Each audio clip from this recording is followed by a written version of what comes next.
Iya. Agar semakin semangat, kita akan mendengar sambutan dari Bro Wahyu. Ini adalah founder dari Gerbang Wirausaha Wiwara Academy. Bro Wahyu, dengan hormat kami persilakan. Oke, terima kasih. Assalamualaikum warahmatullahi wabarakatuh. Waalaikumsalam warahmatullahi wabarakatuh. Selamat malam kepada Bro and Sis yang saya hormati, banggakan, Bro Guntur selaku narsum pada kesempatan malam ini, Sis Ovi sebagai host, dan para peserta atau mahasiswa kalau bilang kuliah ya, kuliah kewirausahaan kita malam ini. Ya, tentunya kita harus bersyukur bahwa kita diberikan kesempatan untuk mengikuti pencerahan yang nanti akan sebentar lagi disampaikan oleh Bro Guntur. Ya, insya Allah Bro Guntur dengan pengalamannya bisa memberikan inspirasi, masukan buat kita, terutama kepada teman-teman yang ingin memulai atau telah berwirausaha di bidang agribisnis ya, sektor agribisnis. Nah, Gerbang Wirausaha ini adalah organisasi pengembangan kewirausahaan yang kami inisiasi rintis untuk membantu eh, memunculkan wirausaha-wirausaha baru di berbagai bidang ya. Nah, malam ini setelah minggu lalu kita materinya adalah entrepreneur mindset, sekarang kita coba masuk ke beberapa sektor atau bidang usaha ya.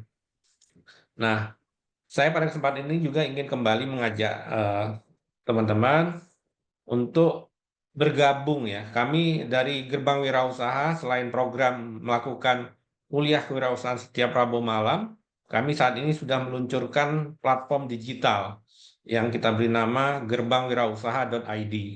Nah, platform digital gerbangwirausaha.id ini semacam media sosial yang mungkin Bapak Bro and Sis sudah familiar ya, seperti Facebook gitu ya, LinkedIn untuk yang profesional. Nah, kita meluncing medsos ya, media sosial khusus untuk wirausaha. Jadi kita wirausaha-wirausaha kita harapkan nanti bergabung di platform digital ini. Dengan bergabung di platform digital ini akan memudahkan kita untuk bersinergi dan berkolaborasi ya.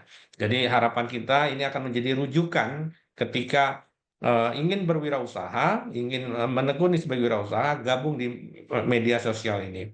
Media sosial ini free ya bergabungnya, jadi tidak ada apa namanya biaya kecuali ada upgrade ya, upgrade karena ada beberapa fitur yang dimanfaatkannya harus upgrade menjadi member pro gitu ya. Tapi dengan basic fitur yang kita berikan itu sebenarnya sudah cukup. Tapi kalau dirasakan kurang, seperti Facebook kan ada verified member gitu ya. Jadi ada badge untuk yang udah terverifikasi dan trusted.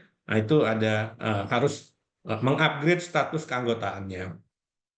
Dan harapan kita setelah platform digital ini, kita dalam proses untuk mendirikan koperasi juga sebagai wadah usaha bersama. Karena koperasi yang seperti kita ketahui adalah salah satu sokok guru perekonomian dan ini akan menjadi salah satu wadah ya untuk perekonomian anggota yang tergabung di Gerbang Wirausaha. Mungkin itu saja pengantar saya. Sekali lagi kepada para peserta dan narasumber, ya saya ucapkan terima kasih. Semoga malam ini bisa memberikan apa ya, misalnya inspirasi yang atau pengetahuan yang bermanfaat ya buat kita semua. Itu saja. Terima kasih. Assalamualaikum warahmatullahi wabarakatuh. Saya kembalikan kepada Sis Ovi. Terima kasih Bro Wahyu, sambutan yang sangat hangat, menyapa dan membuka tentunya kelas kuliah wirausaha kita bersama Bro Guntur Subagja Mahardika. Ngomong-ngomong Bro Guntur, kira-kira Bapak Ibu yang belum mengenal siapa sih beliau ini? Tentunya penasaran kan? Saya pun penasaran walaupun tadi sudah sempat baca profil mengenai beliau. Saya akan share terlebih dahulu.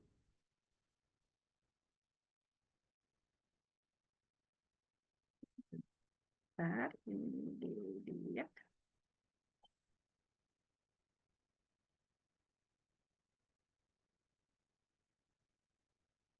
Apakah sudah terlihat Bapak dan Ibu?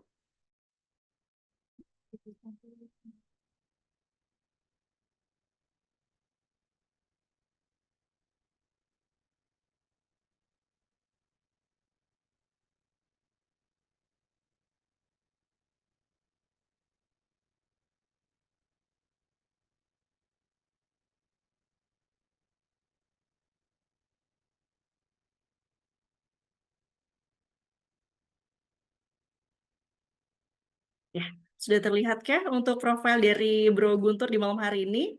Bro Wahyu, monitor? Ya sudah sih, sudah. Sudah ya, oke. Nah, tak kenal maka tak sayang, mari kita taaruf terlebih dahulu ya.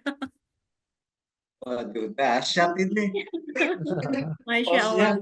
hostnya. Bro Guntur Waduh, sebagai salam kenal semua. Mahardika, ya Masya Allah, Ketua Center for Strategic Policy Studies, Sekolah Kajian Strategik dan Global dari Universitas Indonesia, Masya Allah ya luar biasa, dengan pengalaman jabatan publik yang segambreng, tentunya di malam hari ini Waduh. ingin saya bacakan gitu ya, Asisten Staf Khusus Wakil Presiden Republik Indonesia periode 2019-2024 dan bidang ekonomi dan keuangan tim monitoring pengembangan ekonomi syariah Sekretariat Wakil Presiden Republik Indonesia. Nggak kaleng-kaleng ya. Orang nomor satu di Indonesia pernah dibawa beliau ini ya, Masya Allah ya. Dan Ketua OSI Kompetisi Pariwisata Halal Nasional KPHN 2016, Kementerian Pariwisata dan Tim Asistensi Telematika Departemen Keuangan. Luar biasa ya. Proud of you, bro. Hmm. Dan next ini dia pendidikannya sudah tidak diragukan ya. Yang saya highlight di sini adalah pengalaman medianya. Pengalaman media menunjukkan bahwa beliau ini sangat dekat dengan media yang memang membesarkan nama-nama yang memang harus dibesarkan seperti itu ya. Melalui Publisher Indonesia News Network atau INN dan pemimpin redaksi harian Ekonomi Raca, Masya Allah.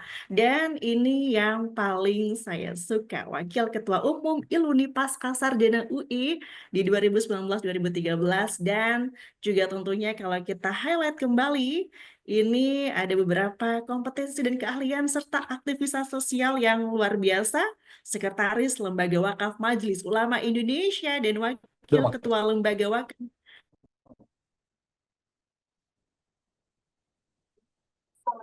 Baru ini, IS serta baru founder Faisal. Yayasan Anggota Kadin Indonesia. Benar, luar biasa pokoknya ya. Kira-kira seperti itu untuk highlight mengenai narasumber kita di malam hari ini.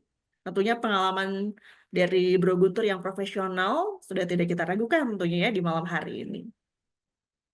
Dan Bapak Ibu dan Bro dan Sis semuanya di malam hari ini saya izin share kembali. Ini adalah nanti akan disampaikan oleh Bro Guntur ya.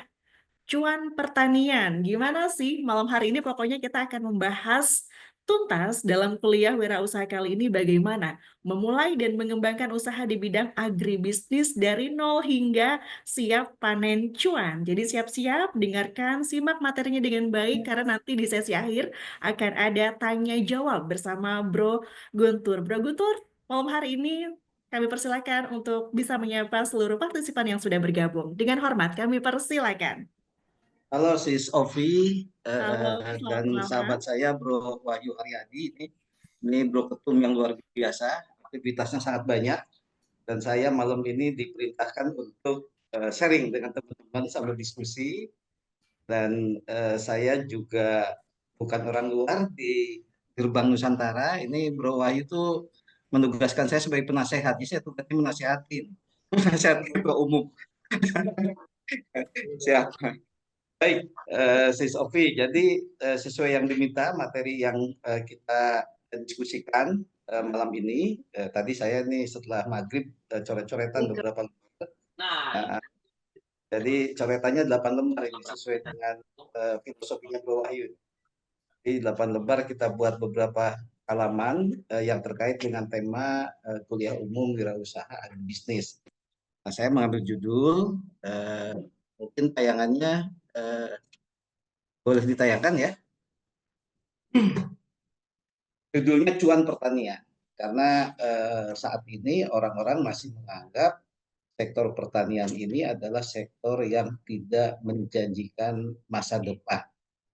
Apa benar? Nah, ini yang harus kita coba baca dan kita sharing dan diskusikan malam ini. Halaman berikutnya.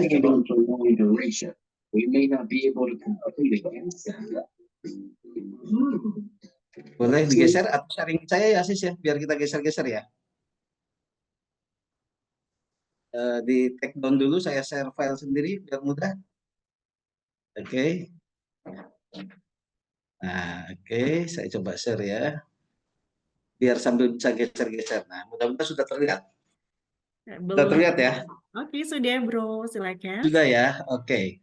Oke, judul ini sengaja saya pilih cuan pertanian. Setidaknya ini untuk sama-sama kita membuka mata. Ternyata sektor pertanian ini sektor yang sangat menjanjikan masa depan dan sekarang jadi isu global. Jadi kalau lihat situasi sekarang kita mengalami sejumlah krisis ya, krisis ekonomi, krisis pangan, krisis energi, krisis air, dan satu lagi krisis geopolitik. Dan geopolitik juga dasarnya adalah perebutan dari sumber pangan dan juga energi terutama. Nah, saya sedikit mengenalkan dulu aktivitas saya di Intani ya, karena ini terkait dengan tema yang dibahas. Jadi Intani ini adalah organisasi sosial yang anggotanya tersebar di berbagai daerah di Indonesia. Concernnya adalah bagaimana kita bisa melakukan pemberdayaan dan mensejahterakan petani, peternak, nelayan, dan juga usaha mikro dan kecil. Karena umumnya UMKM ini sumbernya adalah di sektor pertanian. Nah, visinya singkat ya, kita hanya ingin menjadi penggerak, menjadi motor penggerak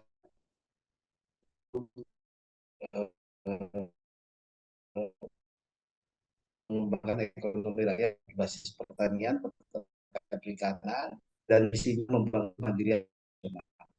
Jadi kami sangat senang Bapak Presiden Prabowo punya visi dan misi yang sangat Indonesia bisa bersama sebagai society yang saya kira ini menjadi yang bisa menjadi nilai tambah dan keunggulan Indonesia masa depan. Nah, ini punya strategi program yang kami namakan Empower to Power. Jadi kami memberdayakan untuk membangun satu kekuatan. Ke depan itu para petani, nelayan, usaha-usaha mikro kecil di desa-desa itu harus menjadi satu kekuatan. Itu bukan hanya kekuatan komunitas, tetapi yang lebih utama adalah kekuatan di bidang ekonomi dan bisa mewarnai bagaimana dalam kesejahteraan bangsa ini. Nah, apa yang kami lakukan? Kami melakukan 5 hal ini, SISOVI. Satu, capacity building. Kedua, teknologi innovation. Saat ini di capacity building kita sudah ada 112 kelompok tani yang memang intens kita kasih pelatihan pertanian khususnya organik, dan 42 orangnya sudah bersertifikasi kompetensi BNSP sebagai fasilitator pertanian yang bisa memandu para petani lainnya, terutama di pertanian rendah karbon dan juga ramah lingkungan. Kemudian kita kembangkan teknologi innovation ya, inovasi teknologi, kemudian product development, social enterprise, dan kolaborasi. Nah, malam ini adalah salah satu upaya kita kolaborasi dengan semua sis and bro dari gerbang wirausaha Nusantara yang tentu sebagian sudah berprofesi di bisnis, sebagian lagi yang memang tertarik untuk mengembangkan bisnis sektor khususnya sektor agrobisnis pertanian. Nah, saya ingin membuka mata kita semua ya bahwa kita ini adalah orang kaya. Indonesia itu sangat kaya, gitu kan. Tapi kita nggak sadar bahwa kita kaya. Gitu. Jadi sebuah ironi terjadi, kemiskinan kita masih sekitar 10%, gitu kan. Stunting kita masih banyak, penganggurannya masih 7 jutaan sekian, gitu kan. Itu dan income per kapitanya masih sangat rendah Indonesia. Jadi padahal kekayaan kita setidaknya ada 4 hal sumber daya alam yang kita kuasai. Satu di sumber daya mineral. Kita punya emas, punya tembaga, punya nikel, punya timah, punya boksit, dan lain-lain. Tapi kita nggak merasa kaya, gitu kan? Kita punya juga sumber daya perairan. Ada ikan, biota laut, ada rumput laut, dan lain-lain. Kemudian di mineral tadi ada sumber daya minyak ya. Kita punya minyak bumi, sumber daya fosil, dan lain-lain. Nah, kemudian sumber daya pertanian. Pertanian hampir semua komoditas yang kita butuhkan semuanya ada. Kita punya padi, punya jagung, punya ubi, punya kedelai, buah-buahan, sawit, coklat, kopi, kelapa, karet, bawang, vanila, dan lain-lain. Sangat banyak. Yang tentu belum tentu dimiliki oleh orang lain. Di pertanian juga sektor peternakan punya sapi, domba, kambing, ayam, kuda, babi, dan lain-lain. Ini sumber-sumber pangan yang sebenarnya unggul. Dan yang lebih menarik lagi, kita punya sumber daya manusia, punya SDM. Dari 284 juta penduduk nasional Indonesia saat ini, ini ada 52%, ini termasuk SISOV, ini generasi milenial sama generasi Z, yang sebenarnya ini tidak dimiliki negara-negara maju saat ini. Jepang ini lagi negatif generasinya. Jadi di sana nyari tenaga kerja, nyari anak-anak muda susah, yang banyak orang-orang tua, gitu kan.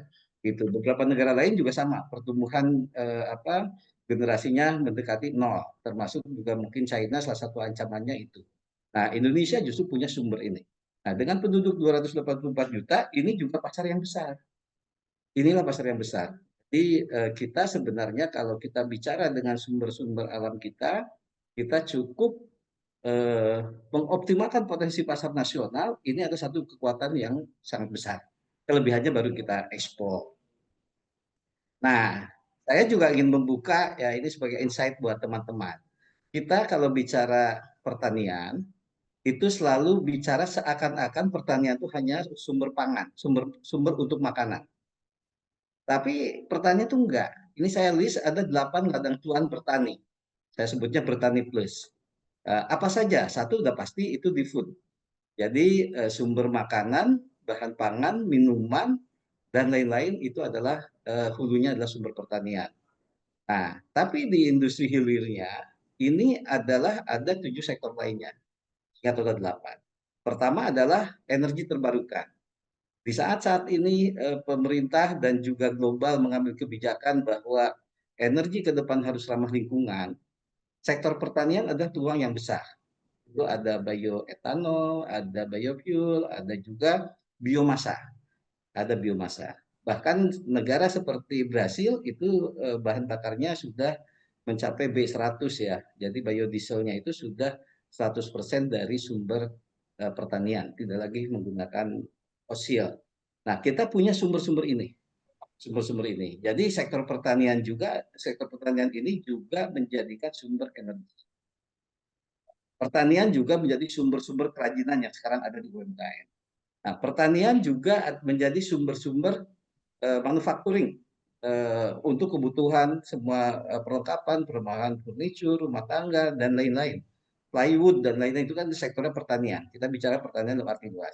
Juga sebagai sumber untuk kegiatan pariwisata. Dan yang juga sekarang lagi tren, dan ini dunia global, ini sektor pertanian ini adalah sumber utama untuk beauty industry. Jadi SISOV, kawan-kawan sisis lainnya ada di sini, ini tentu tidak menyadari bahwa skincare atau make up yang digunakan sumber utamanya itu yang natural adalah dari sektor pertanian. Kemudian di healthy industry, industri kesehatan, ada herbal, ada obat-obat farmasi yang basisnya memang natural dan banyak-banyak lainnya lagi. Dan yang sekarang lagi tren satu lagi, sektor pertanian juga menjadi sumber untuk karbon, untuk mereduce karbon yang saat ini sedang menjadi perhatian dunia bahwa perubahan iklim terjadi dan pemanasan global terus-menerus terjadi. Pertanian inilah yang akan bisa menyerap karbon-karbon itu, dan ini adalah bisnis baru yang ke depan menjadi bisnis yang menguntungkan. Jadi sumber-sumbernya atau ladang-ladang cuan di pertanian ini sangat banyak. Nah, di sisi lain, sektor pertanian sendiri itu memiliki rantai pasok yang cukup menarik untuk pengembangan bisnis. Nah, ini yang saya sebut sebagai 8 cuan agribisnis. Apa saja? Pertama adalah di faktor input. Jadi kalau kita bicara pertanian saat ini, Sis and Bro dan juga mungkin kawan-kawan lain menganggap pertanian itu hanya pada sektor budidaya, dan ini yang dilakukan di kalangan petani kita. Di petani kita tuh baru ada di sektor kedua, budidaya. Sementara faktor inputnya dikuasai perusahaan besar. Ini perusahaan-perusahaan multinasional seperti Monsanto, Charles Pokpan gitu kan, dan perusahaan-perusahaan besar lainnya, ada BASF, ada macam-macam ya. Ini menguasai faktor input. Apa itu? Ini adalah pupuk, bibit atau benih, obat-obatan pertanian gitu kan, R&D dan lain-lain ada di sini. Ini adalah satu sektor bisnis yang menarik yang tidak banyak disentuh oleh usaha-usaha kecil, usaha menengah yang ada di Indonesia, termasuk para petani dan juga ini. Artinya apa? Sumber di sini sangat banyak.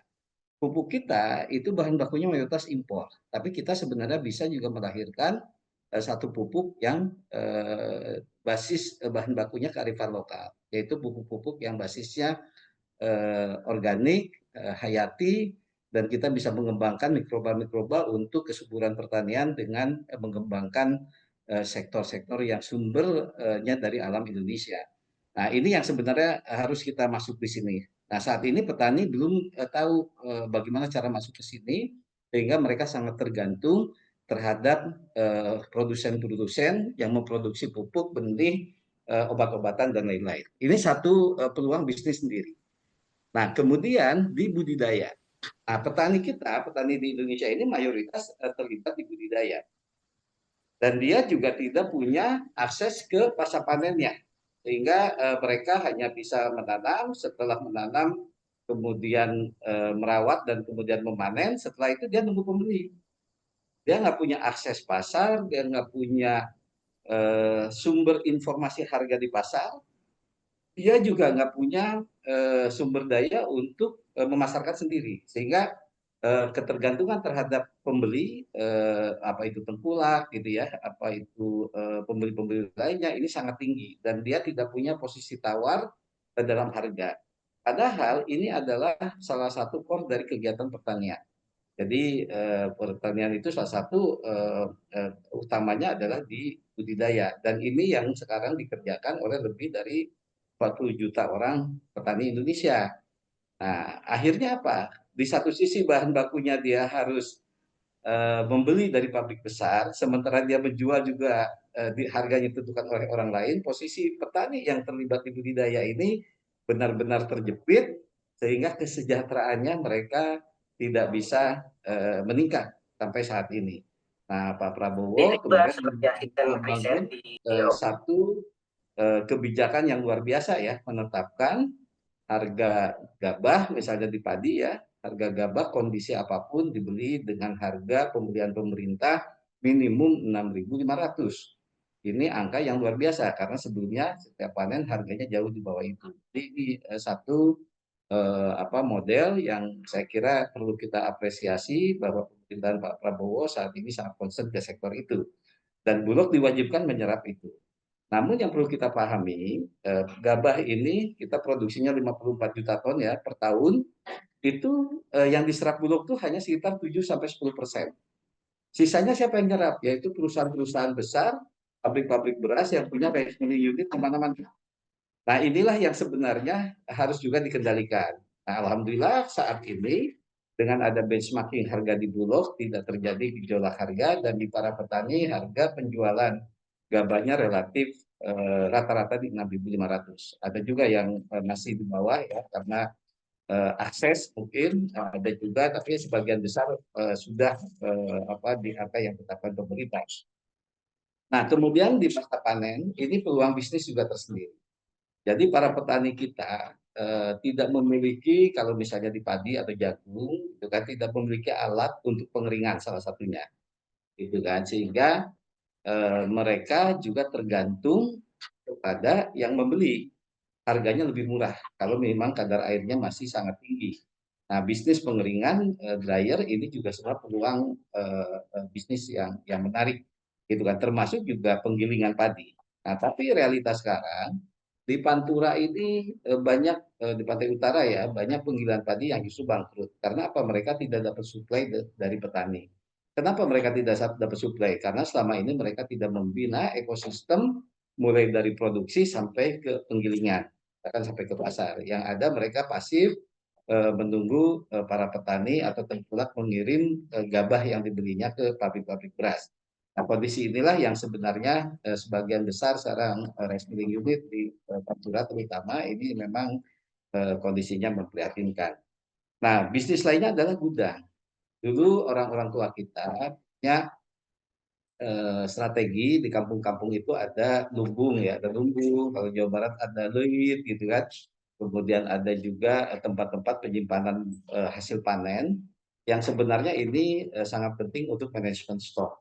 Nah, tapi saat ini gudang ini sangat terbatas, sehingga hasil panen itu harus ada yang beli. Kalau enggak dia numpuk di situ dan nggak ada yang angkut, ini juga nilainya atau kerusakan terhadap produk itu sendiri akan bertambah. Nah, kemudian hilirisasi nilai tambah. Nilai tambah itu adalah seperti tadi, bagaimana sumber ini bisa menjadi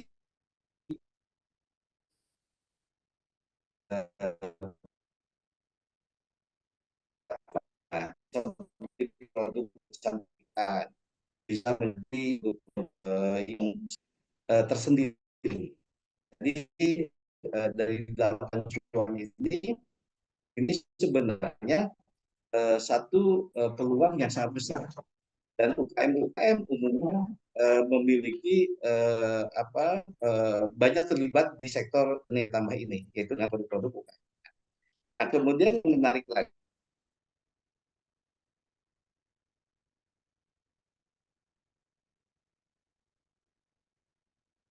bilang mahal.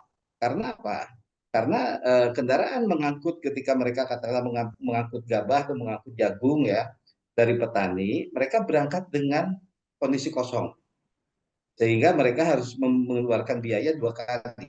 Biaya bensinnya itu ketika berangkat dan kemudian ketika mengambil barang. Nah, kalau misalnya logistik ini dibuat satu ekosistem, ini akan jauh lebih efisien. Misalnya di Gabah ya, kemarin saya baru dari diskusi dengan kelompok tani di Karawang. Ngobrol-ngobrol, berapa sih harga gabah yang diambil sekarang? Ya diambil bulog Pak, diambil bulog dengan harga 6.500 sesuai ketentuan yang ada di pemerintah. Tapi kalau kita bisa ngirim, kita bisa dapat harga 6.700. Artinya ada Rp200 yang menjadi sumber bisnis dalam sektor logistik transportasi.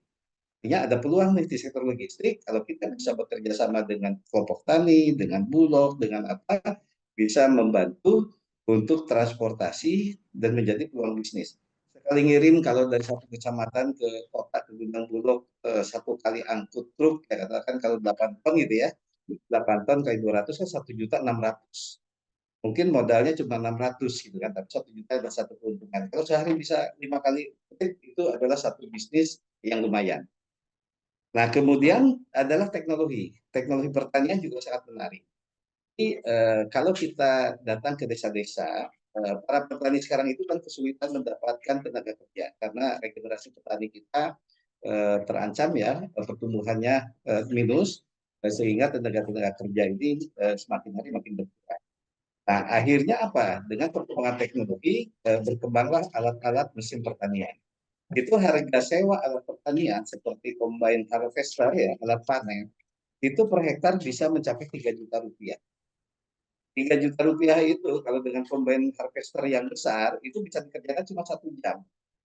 Jadi kalau misalnya bekerjanya 8 jam, bayangkan itu peluang bisnis 24 juta per hari dari hanya mesin panen. Begitu pula mesin traktor. Begitu pula mesin-mesin pendukung lain, alat tanam dan lain-lain. Jadi ini ada peluang bisnis yang sebenarnya bisa dikembangkan. Jadi oleh banyak pihak ya, oleh pihak-pihak yang nggak harus selalu masuk ke dunia daya.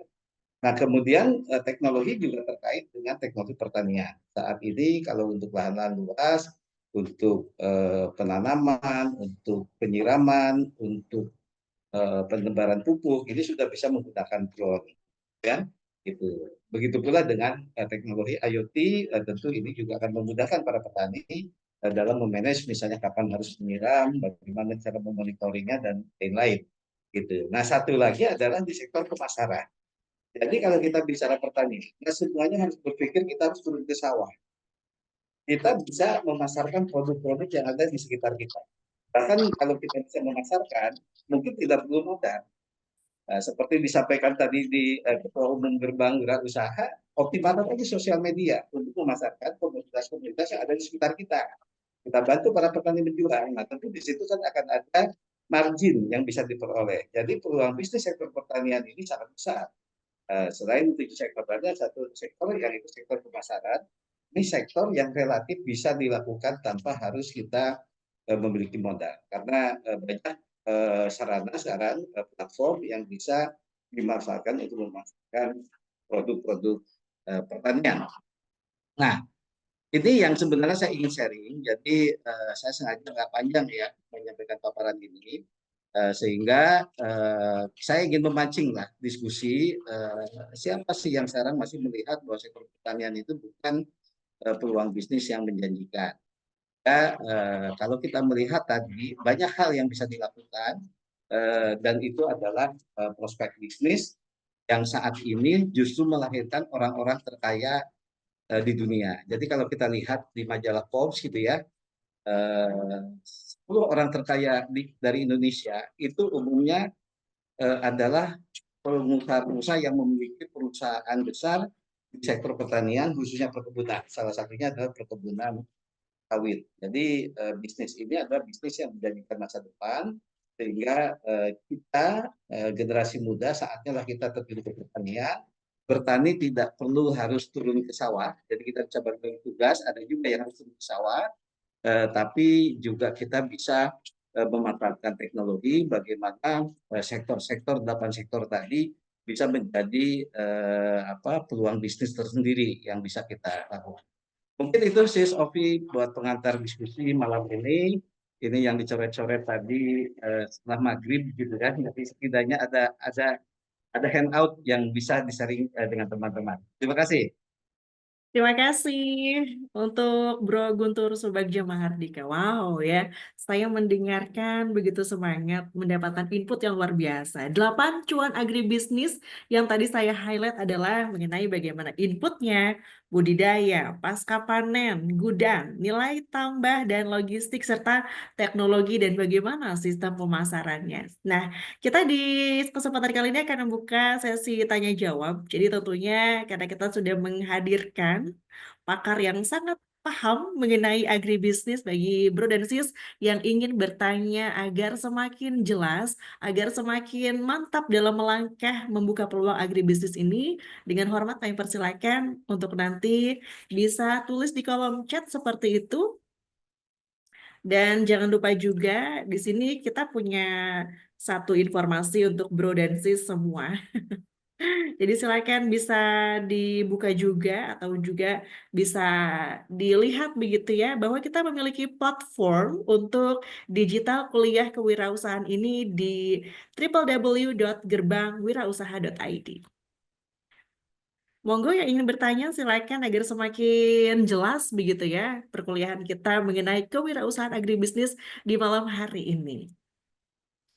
Dari Bro Mungkin Wahyu sendiri kira-kira ada yang ingin ya, disampaikan? mungkin Silakan. untuk memancing teman-teman yang lain ya untuk bertanya, berdiskusi. Nah, kalau menurut Bro Guntur ya terkait dengan program makan bergizi gratis ya yang dibuat oleh pemerintah Prabowo Gibran itu menurut saya adalah penciptaan pasar, ya kan, pasar untuk agribisnis. Nah, kalau menurut Bro Guntur seperti apa nih dari makan bergizi gratis membuka peluang untuk tumbuhnya wirausaha agribisnis mungkin, Bro? Wah, ini pertanyaan menarik ini.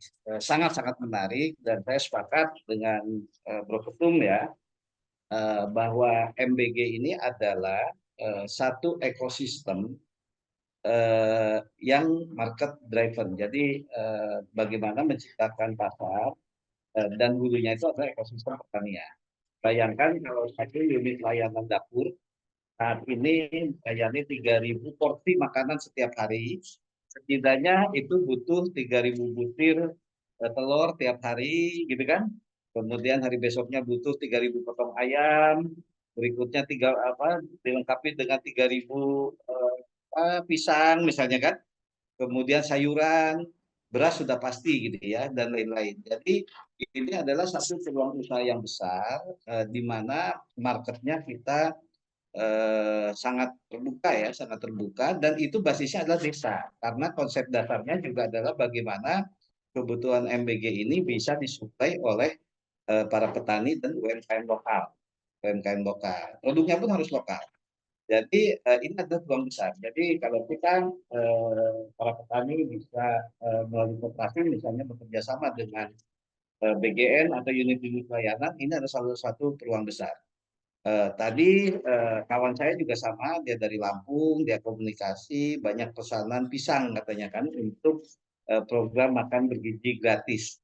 Satu pisang itu per 110 buah pisang dijual itu 100.000. Bayangkan satu unit layanan itu ada 3.000 porsi kali misalnya 7 hari atau kali 6 hari, kali sebulan. Dan ini adalah peluang yang sangat besar sekali. Nah, teman-teman ini harus memanfaatkan ini.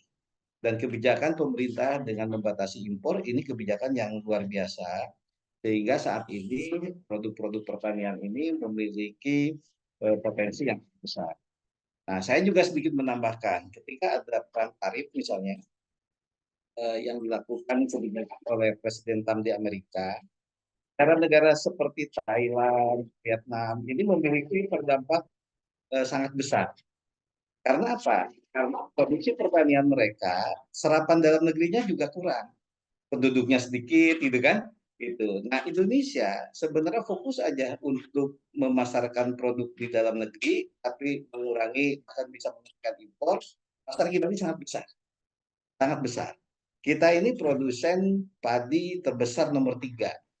Jadi setelah India dan China.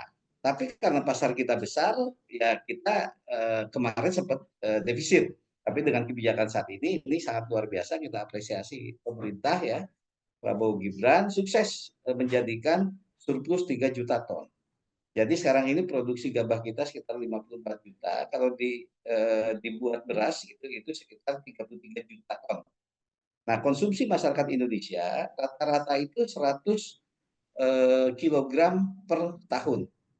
Gitu kan, 100 kilogram per tahun ini kalau kali 280 juta kan hanya 28 juta ton. Sehingga ada surplus.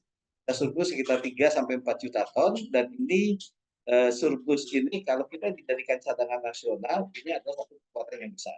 Karena surplus 3 juta ton kalau kita hitung dengan kebutuhan konsumsi tadi itu hanya cukup 3 minggu. Sementara China punya cadangan pangannya untuk 4 tahun. Negara-negara lain punya cadangannya untuk bertahun-tahun, gitu kan. Itu. Jadi kalau ada kondisi krisis berkepanjangan, ada bencana berkepanjangan, ada peperangan dan lain-lain, kita harus siap dengan pangan yang tersedia. Jadi kalau saat ini kita mengalami surplus baru 3 juta ton, jangan buru-buru juga. Kita cepat-cepat melepas surplus itu untuk ekspor, sementara kita tidak memiliki cadangan pangan. Kalau misalnya besok ada El Nino, ada bencana banjir, ketika produksinya mengalami penurunan. Nah, itu Bro. Jadi MBG adalah satu ekosistem market yang sudah dibuat. Nah, bagaimana kita bisa mensuplai kepada unit-unit layanan ini? Nah, saat ini mereka sangat membutuhkan. Artinya dengan ada unit layanan MBG di satu desa, di satu sekolah, di wilayah-wilayah tertentu, di situ dapat melahirkan usaha baru untuk sektor peternakan. Bisa usaha baru untuk sektor hortikultura sayuran. Bisa juga buah-buahan. Bisa juga komoditas protein lainnya. Jadi sumber-sumber ini sangat-sangat besar. Jadi kita harus menangkap ini sebagai peluang. Itu Bro, sangat sepakat gitu. Yap, Bro. Makasih, Bro. Silakan yang lain mungkin Sis Ovi dipandu kalau Oke, ada yang mau terima kasih Bro Wahyu. Ini pertanyaan yang sangat relevan dengan fenomena saat ini dengan makan bergizi gratis ya, yang dicanangkan pemerintah tentunya, yang juga programnya sudah mulai berjalan. Untuk Bro dan Sis semuanya yang ingin bertanya, kami persilakan mengenai agribisnis, siapa tahu di daerahnya begitu ya. Ini di daerahku ini panas, kira-kira apa yang cocok begitu ya? Memulai usaha apa yang cocok? Jadi bisa konsultasi langsung dengan Bro Guntur di malam hari ini. Bisa langsung bertanya untuk membuka mikrofonnya, atau bagi yang malu begitu ya, aku via ini aja deh Mbak Ovi, via chat sangat boleh di kolom chat seperti itu ya. Oke, ada Bro Julius Ampel mengacungkan tangan right hand. Silakan Bro untuk bisa membuka mikrofonnya di malam hari ini. Oke, terima kasih. Selamat malam semuanya. Selamat malam, suaranya di aku terdengar sangat kecil Bro Julius. begini bagaimana? Udah keras? Oke, sudah keras ya. Ya, Keras dan mantap ya, silakan. maaf ini suaranya lagi sembuh dari flu ini. Ya, sangat menarik tadi ya pancingan dari Pak Ketua Umum Gerbang Wirausaha mengenai makan bergizi. Ya, eh, kebetulan titik dapur saya yang ada di Sulawesi Utara tadi baru mendapat jawaban. Ya, sehubungan dengan bisnis agribisnis ini, bahwa kira-kira apa yang harus dilakukan oleh gerbang wirausaha dalam melihat kesempatan atau peluang yang terjadi saat ini untuk bisa untuk bisa dapat memperlihatkan kepada masyarakat bahwa hadirnya gerbang wirausaha bisa menjadi sebuah jembatan antara pelaku makan bergizi dan gerbang wirausaha itu sendiri. Jadi pertanyaan saya, apa yang harus dilakukan oleh gerbang wirausaha untuk bisa mencapai tujuan bersama? Terima kasih. Terima kasih Bro Julius. Pertanyaannya sepertinya bisa dijawab oleh ketum kita terlebih dahulu ya, Bro Wahyu. Silakan Bro. Harusnya bertanya ke narasumber nih, bukan ke saya. Karena tadi pembahasan mengenai MBG tadi memancing Pak Julius ya, Bro Julius untuk bertanya. Ya, mungkin oke. Salah satu yang kita lakukan ya dengan membuat digital platform ya, gerbangwirausaha.id itu menjadi salah satu cara kita mempertemukan pasar dan demand dan supplier gitu ya, supply and demand gitu kan. Nah, makanya kita mengkhususkan membuat medsos, media sosial di tahap awal ini untuk berbagi informasi, bahkan ke depan bisa bertransaksi gitu kan. Nah, menurut saya kebetulan juga kan saat ini beberapa dari kita di Gerbang Wirausaha juga terlibat dengan program Bakti Taskin ya, di mana di situ juga kita terlibat untuk bagaimana mengembangkan dunia kewirausahaan dan koperasi. Dan salah satu program yang menarik yang mungkin nanti akan menjadi salah satu media adalah hadirnya koperasi desa gitu ya, merah putih di setiap desa. Karena salah satu usaha yang dijalankan yang harus ada di koperasi desa itu, kalau yang saya dapat info, salah satunya sembako, transaksi sembako ya. Bahwa di koperasi desa ini akan ada bagaimana sembako ini terpenuhi, perdagangan sembako itu ada, selain masalah apotik dan sebagainya, kesehatan. Nah, saya pikir ini yang perlu kita sikapi bersama gitu ya. Kita melihat peluang ini menjadi peluang bersama, makanya agribisnis menurut saya relevan. Nah, nanti mungkin Bro Guntur lebih paham ya, mungkin lebih mendengar banyak informasi yang bisa di-share ke kita semua. Monggo, Bro Guntur. Ya, saya menambahkan sedikit dari ketum kita ini kan.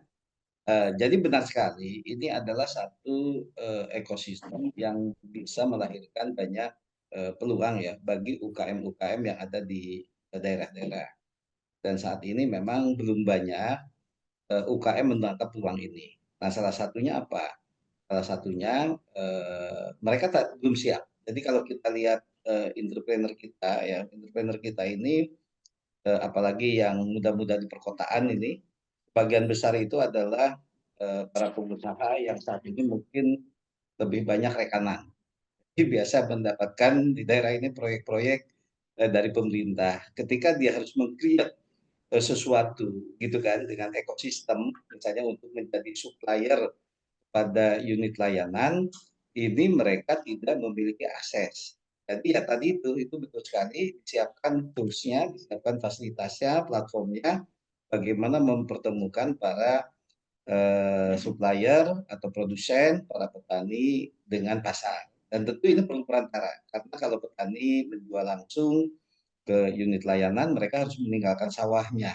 Jadi harus ada satu unit layanan usaha gitu ya, yang memang trading, bermain di trading, ambil dari petani, jual ke ini. Nah, ini akan memotong juga rantai pasok.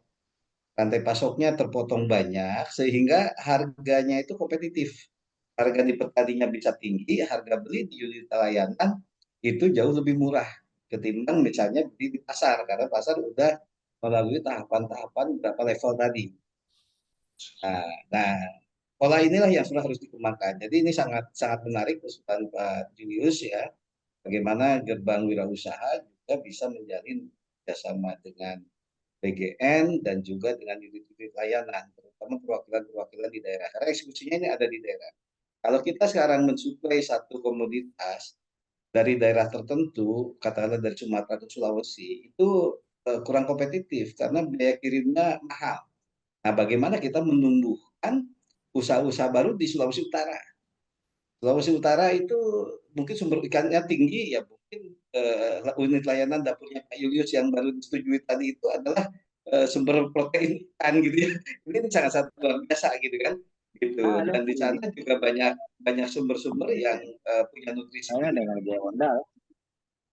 Jawanda Bapak Ibu. Siap. Itu. Jadi potensi besar ini Pak Julius. Iya Pak, makasih.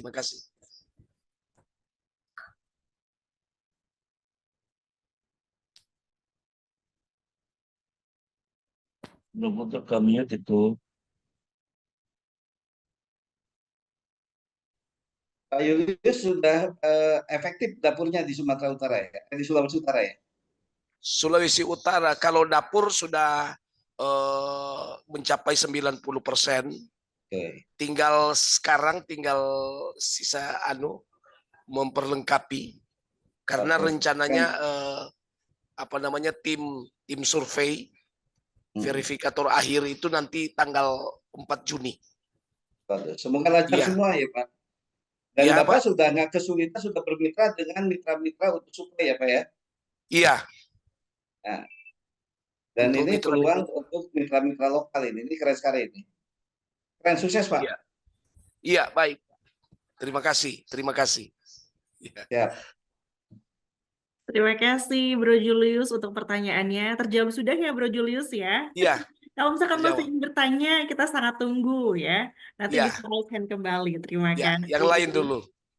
Di jam 8 lewat 1 menit, Bro Guntur, satu pertanyaan dari kolom chat dari Insan Prayogo. Saya mau tanya, langkah apa yang harus saya lakukan karena saya terbersit untuk berbisnis minuman herbal seperti jahe merah, lengkuas, kencur, dan lain-lain, tapi dengan tanaman hidroponik. Karena saya tidak punya lahan, hanya dengan lahan rumah yang terbatas. Mohon dijawab, cenah Bro Guntur. Silakan. Ini langkah yang luar biasa ini. Kalau sudah ada keinginan membangun hidroponik, ini adalah satu model farming yang saat ini sangat menarik buat anak-anak milenial ya, anak muda. Karena tidak perlu lahan yang luas, tetapi juga menggunakan teknologi yang sudah modern. Jadi kalau kita bertani di hidroponik ini kan nggak perlu mencangkul ini, ya kan? Jadi Bro Insan ini udah bertaninya bersih-bersih ini kan, gitu. Nah, bagaimana hidroponik yang dilakukan basisnya adalah organik ya, ramah lingkungan. Karena sekarang ini apalagi produk herbal yang akan diproduksi kan adalah herbal-herbal untuk kesehatan. Kalau untuk herbal kesehatan, hindari jangan sampai ada di komoditasnya unsur residu, unsur pestisida, obat-obat kimia, gitu kan. Justru ini yang berdampak terhadap kesehatan. Nah, seringkali kita nggak urusan. Nah, problem Indonesia adalah beberapa produknya pernah di-ban di luar negeri karena mengandung unsur residu yang tinggi di atas batas toleransi. Itu karena kita ini petani kita tuh nggak konsisten, petani kita tuh ingin cepat-cepat tumbuh cepat gitu kan, tidak sabar sehingga mereka terlalu banyak obat dan dampaknya negatif. Nah, tapi kalau kita ingin berbisnis herbal, kalaupun tidak memulai dengan membangun hidroponik itu emang biayanya lumayan juga ini. Jadi kita kalau membangun itu per meternya biayanya bisa ada bervariasi termasuk hanya bisa 500.000 sampai 1 jutaan masuk bahan bakunya. Kalau kita punya 100 meter berarti udah kita 100 juta. Nah, yang paling simpel adalah berkolaborasi dengan para petani jahe. para petani Simplisia, kunyit dan lain-lain untuk bahan baku herbal. Nah, banyak pola-pola kemitraan ini yang justru saling menguntungkan. Jadi petani main di hulu, di produksi, sementara kita main di hilir, yaitu mengolah bahan-bahan Simplisia tadi menjadi minuman herbal. Dan minuman herbal itu sekarang banyak dicari, terutama setelah pandemi ini kan luar biasa ya, sekarang kesadaran masyarakat untuk mengkonsumsi minuman-minuman herbal. Bahkan di hotel-hotel ini, kafe-kafe yang menjual minuman herbal itu harganya lebih mahal daripada minuman-minuman pada umumnya. Karena ini punya value, punya manfaat, bukan hanya menyegarkan, tetapi juga memberikan kesehatan. Jadi ini apresiasi ini buat Bro Isan ya. Ini sangat luar biasa ini. Nah, semoga bisa segera terwujud ini minuman herbalnya. Jadi kalau belum membangun hidroponik, mulai dulu bisnis minumannya, baru kemudian investasi untuk membangun hidroponiknya. Terima kasih ya, Bro Isan. Terima kasih Bro Guntur. Bagaimana untuk Bro Insan Prayogo terjawab ya? Semoga nanti bisa langsung nih, bisa langsung membuka peluang yang sangat luar biasa mengenai tentunya minuman herbal yang memang saat ini sangat dibutuhkan oleh masyarakat Indonesia. Oke, di kolom chat silakan Bapak Ibu bisa menuju kolom chat. Kita sudah share link lisensi yang bisa diisi. Nanggi. Yang bisa diisi di link Assalamualaikum. lisensi yang sudah kita share ya. Ya, Waalaikumsalam.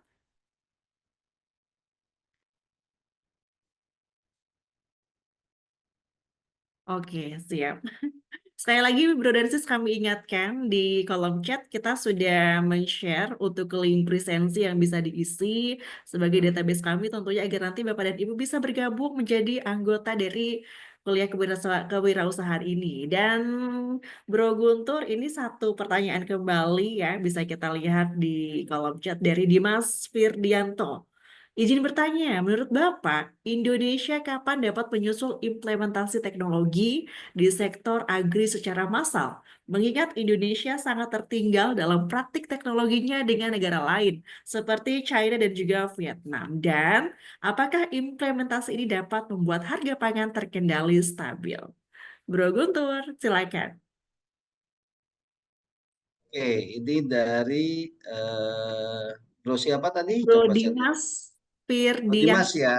Yap. Oke, Dimas Firdianto. Wah, ini pertanyaan yang luar biasa ini.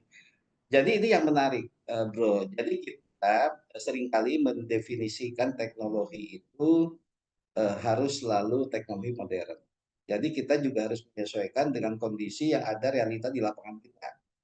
Jumlah teknologi yang basisnya kearifan lokal juga bisa dikembangkan. Nah, kita memang seperti yang viral, misalnya kan di Jepang misalnya satu orang cukup mengelola dengan teknologi bisa mengelola 4 hektar areal pertanian padi gitu ya. Ini sangat luar biasa. Nah, tapi kita juga jangan lupa pemerintah sudah memulai dengan melengkapi alsintan sampai ke daerah-daerah. Tapi ada beberapa kondisi tertentu yang memang tidak bisa dengan alsintan yang besar-besar. Karena apa? Karakter lahan pertanian kita berbeda-beda. Misalnya lahan pertanian di Pantura. Di Pantura itu satu hamparan luas, di Subang, Karawang, gitu kan, sampai ke pesisir utara Jawa Timur, itu hamparannya luas-luas. Teknologi traktor, teknologi harvester, teknologi yang sifatnya mesin-mesin untuk kawasan yang besar itu bisa dilakukan. Tapi di beberapa daerah seperti di Bali, tanahnya terasering, gitu kan, di Jawa bagian selatan yang terasering, tentu teknologi itu harus disesuaikan dengan kondisinya. Jadi ada beberapa hal, mesin harvester misalnya saya lihat hanya parkir di kantor desa karena dia tidak bisa dimanfaatkan di daerah-daerah tertentu. Jadi teknologi yang menyesuaikan dengan kondisi masing-masing daerah ini ya harus kita kembangkan. Tapi kita tidak memungkiri bahwa teknologi itu. Nah, teknologi yang paling sederhana, kita belajar di Thailand seperti contohnya. Misalnya orang-orang Thailand menanam buah atau menanam kelapa. Apa yang mereka lakukan? Yang mereka lakukan, setiap baris kelapa itu dibikin jalur air. Jalur-jalur air. Di setiap baris pohon-pohon buah juga dibikin jalur-jalur air. Nah, mereka ketika memanen, itu langsung jatuh ke air. dikumpul di air itu, kemudian didorong sampai ke tempat gudang. Ini kan teknologi yang sangat sederhana. Nah, kita bisa mengaplikasikan hal seperti ini jauh lebih mudah dan kemudian biayanya relatif lebih murah. Nah, sementara kelapa di kita ngambilnya di tengah hutan, di satu ladang gitu ya, yang jauh, kemudian harus dipikul pakai orang 10 butir ke pinggir jalan ditumpuk. Akhirnya biayanya mahal dan waktunya juga memakan waktu yang sangat banyak. Jadi banyak teknologi yang simpel yang bisa diaplikasikan sesuai kearifan lokal. Jadi kalau yang Thailand tadi kelapa atau buah lah, buah panen di Cina juga sama. Jadi mereka ambil buahnya, kemudian jatuh ke tempatnya, ditaruh di ini, terus kemudian ditempati di atas air. Kemudian mereka dorong sampai ke gudang. Jadi terjadi efisiensi yang tinggi dan di situ memudahkan. Karena beberapa daerah kita ya, misalnya pakai mesin Asintan yang harus pakai bahan bakar, masih ada sebagian daerah yang susah mengakses bahan bakar. Ada mesin-mesin yang harus pakai listrik, masih ada juga yang listriknya itu yang sebenarnya perlu juga disesuaikan. Nah, bahwa teknologi perlu, saya kira itu sangat perlu. Nah, yang utama adalah mengubah mindset atau karakter petani itu sendiri. Jadi kreativitas, inovasi ini sangat penting. Jadi kalau SIS-OFI misalnya kan ini agak menarik ya. Di pertanian ini ada kewajiban, ini bagi yang muslim ya, ada kewajiban zakat. Nah, pertanian yang lahannya irigasi, zakatnya lebih murah daripada pertanian tanah hujan. Padahal produktivitas lahan irigasi ini jauh lebih tinggi. Sementara tanah hujan lebih sedikit, gitu kan? Gitu. Tapi kenapa zakatnya lebih murah yang irigasi yang tanah hujan ini? Nah, saya menangkapnya kalau kita melakukan inovasi berarti ada insentif di situ. Jadi irigasi itu kan satu inovasi. Inovasi bagaimana kita bertani tidak hanya mengandalkan dikasih hujan, gitu kan, nggak mengandalkan tumbuh begitu saja. Jadi dengan pendekatan teknologi banyak insentif yang bisa diperoleh dan tentu hasilnya akan jauh lebih banyak gitu. Nah, sehingga saatnya memang para petani kita juga beralih ke teknologi, tetapi memulai dengan teknologi yang bisa diaplikasikan di masing-masing daerah. Itu sis. Baik, terima kasih Bro Guntur. Satu pertanyaan dari Dimas Firdianto terjawab ya Bro ya. Ternyata sebelum Pak ataupun juga Bro Dimas Firdianto di jam 8:04 ada satu pertanyaan yang nyempil karena ini pendek jadi tidak terlihat oleh saya. Mohon izin untuk Bro Guntur. Ini pertanyaannya adalah dari Sis Weni Miko. Izin bertanya Bapak mengenai proses yang baik untuk proses menanam pohon kayu manis. Bro Guntur, monggo untuk bisa menanggapi. Wah, ini dari siswa Miko ini. Ya, betul. Ini sahabat saya di Jambi ini. Di Jambi ini salah satunya adalah potensi kayu manis. Dan kalau kita datang ke Kerinci ya, Gunung Kerinci, ke Mesurai gitu ya, di sana kayu manis itu sangat banyak sekali. Dan relatif harganya sangat murah. Jadi pertanian kayu manis di sana menjadi pertanian masyarakat. Nah, kebetulan sis dulu saya 2017-2018 bersama Pak Muldoko ini menanam bawang putih di daerah Jambi, di Jangkat. Jangkat itu di Gunung Mesurai ya. Gunung Mesurai itu berbatasan dengan Gunung Kerinci. Ini berbatasan dengan Sumatera bagian ke arah selatan. Nah, di situ adalah daerahnya sangat subur. Di sana banyak kayu manis, banyak juga kopi, banyak juga kentang gitu ya, ubi-ubian dan lain-lain. Tetapi nilai ekonominya itu yang belum bisa ditingkatkan. Jadi harga kayu manis itu sangat murah. Jadi jangan kaget kalau di sana merosting kopi robusta, bukan arabica nih, kopi robusta, walaupun itu dataran tinggi, kayu bakarnya itu pakai kayu manis. Yang di Jakarta harganya mahal, yang ekspornya mahal gitu kan, gitu kan. Nah, jadi kalau proses menanam mungkin sudah banyak yang bisa melakukan. Saatnya sekarang itu bagaimana kayu manis yang diproduksi di Jambi yang banyak ini bisa memiliki akses pasar yang bagus dan kira-kira produk nilai tambahnya apa yang bisa dikembangkan dari sana. Kalau di sana tuh merosting kopi, kopinya di oseng-oseng di ini secara tradisional ya. Kayu bakarnya tuh kayu manis. Ini kan luar biasa ini. Biaya yang sangat mahal kalau kita nilai ekonomi kayu manis ini kan ekspornya juga. Itu Sis, Weni, Miko. Iya, Bapak. Terima kasih. Terima kasih untuk siswa ini Miko terjawab ya. Jika ada pertanyaan lain, monggo nanti bisa tulis di kolom chat kembali. Terima kasih. Kemudian berikutnya kita menuju ke Kak Aidil Rizky Saputra. Pertanyaannya, banyak petani yang produktif, namun pemasaran hasil taninya masih bergantung terhadap tengkulak. Terhadap fenomena yang ada, langkah nyata apa yang sebaiknya sektor pemerintah lakukan agar para petani memiliki inovasi dan langkah nyata dalam mengelola hasil taninya sehingga maksud dari agribisnis itu sendiri benar-benar diterapkan dengan baik di lapangan secara menyeluruh. Wow, ya. Ini pertanyaannya bisa dijawab langsung oleh Bro Guntur. Dengan hormat kami persilakan, Bro. Ya, Sis, ini pertanyaan menarik dan saya sering mendapatkan pertanyaan seperti ini. Terakhir saya waktu hadir narasumber di CNBC juga sama, pertanyaannya tentang tengkulak. Nah, tapi saya mau bicara jujur karena saya sebagai ketua Intadi banyak juga ke lapangan ya, ke lapangan. Kalau kita bicara tengkulak, ini jujur aja nih, di mata para petani itu tengkulak itu pahlawan. Karena apa? Karena tengkulak itu bukan hanya sekedar dia melakukan transaksi jual beli, tapi dia melayani semua kebutuhan para petani. Bayangkan saja kalau pertaniannya gagal. Kalau kita dibiayain bank, pertaniannya gagal panen, apakah besoknya kita dibiayain lagi? Tengkulak membiayain sampai untung, gitu kan? Gitu. Nah, begitu pula kebutuhan petani yang malam-malam misalnya anak-anaknya sakit, kemudian dia perlu berobat, dia tinggal telepon tengkulak, tengkulaknya datang dikasih uang cash. Atau besoknya anaknya belum bisa dibagi rapor, belum bayar SPP, gitu kan? Tengkulaknya datang dikasih uang cash, gitu kan? Dan mereka nggak punya pupuk, nggak punya ini, dikasih barangnya.